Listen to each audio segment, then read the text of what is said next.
c'est l'homme le plus méchant du monde, c'est Camille maintenant. Qui est... Bienvenue chez c'est Picard. parti.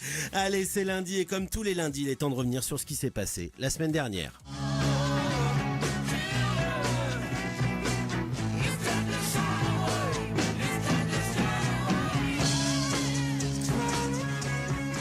Et pour commencer, je vais m'adresser à vous, mesdames, qui nous écoutez. Malheureusement, ce n'est pas pour une bonne nouvelle. Le beau gosse du cinéma américain, image emblématique du café Nespresso, arrête sa carrière.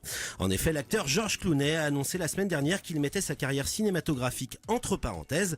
L'acteur a expliqué qu'il n'accepterait que des rôles qui lui plairaient vraiment et qu'il se ferait plus rare sur le grand écran, car aujourd'hui, il n'a plus besoin de faire pour de l'argent. Le beau George a même ajouté que jouer la comédie lui servait à payer le loyer. Ce qui m'amène à la réflexion, est-ce que Maître Gims a suffisamment payé son loyer pour laisser enfin la musique en paix? Et en parlant musique, lors d'une interview accordée à la radio RFM, Nicolas Sirkis, leader du groupe Indochine, s'est exprimé sur les Inrocks, qui, je le rappelle, est au centre de pas mal de polémiques suite à une une avec Bertrand Cantat. Le chanteur a donc donné son avis sur le journal en disant, je cite, « Nous n'avons jamais fait la une des Inrocks et j'espère ne jamais de la faire. Pas parce qu'ils ont mis Bertrand Cantat en couverture, mais je trouve que ce journal a torpillé le rock français en général par son snobisme. Un point de vue tout à fait louable, dommage que ce n'ait pas été dit par un vrai groupe de rock. » Politique, après la levée de son immunité parlementaire, Marine Le Pen s'est enfin exprimée pour la première fois. Pour rappeler les faits, la députée du Front National a été visée par cette levée de son immunité après avoir diffusé sur Twitter une photo assez violente d'une victime de l'État islamique. Comme le code pénal le stipule, il est interdit de diffuser des messages incitant au terrorisme, à la pornographie ou portant atteinte à la dignité humaine. La numéro 1 du FN a estimé qu'on cherchait à la museler.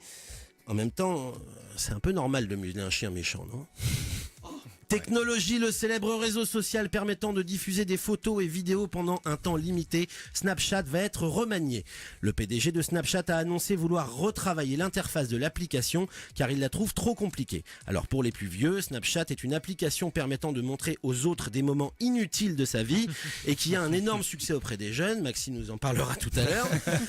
Évidemment, j'ai été plus que surpris que l'on trouve ça compliqué quand on voit que même Jérém Star arrive à s'en servir. Insolite, aux États-Unis, des toilettes ont été vendues $100 000. Oui, $100 000 pour poser son cul. La particularité de ce trône est réalisé en or et entièrement revêtu du cuir des célèbres sacs Louis Vuitton. En totalité, ce n'est pas loin d'une vingtaine de sacs qui ont été sacrifiés pour réaliser ces toilettes qui malheureusement ne vous permettront pas de chier des lingots. Et pour finir, nous sommes aujourd'hui... T'es gêné.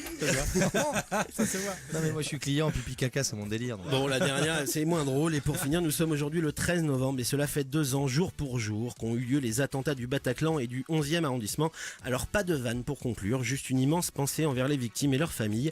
Mais j'adresse aussi tout mon dégoût et tout mon mépris à ces terroristes. Voilà, un bilan très rassurant. Mais ça, c'était la semaine dernière. Applaudissements pour Camille, s'il vous plaît, merci. Tout peut arriver jusqu'à 23h évidemment avec vous et on vous le dit, n'hésitez pas à nous appeler 36 28, c'est à vous de jouer.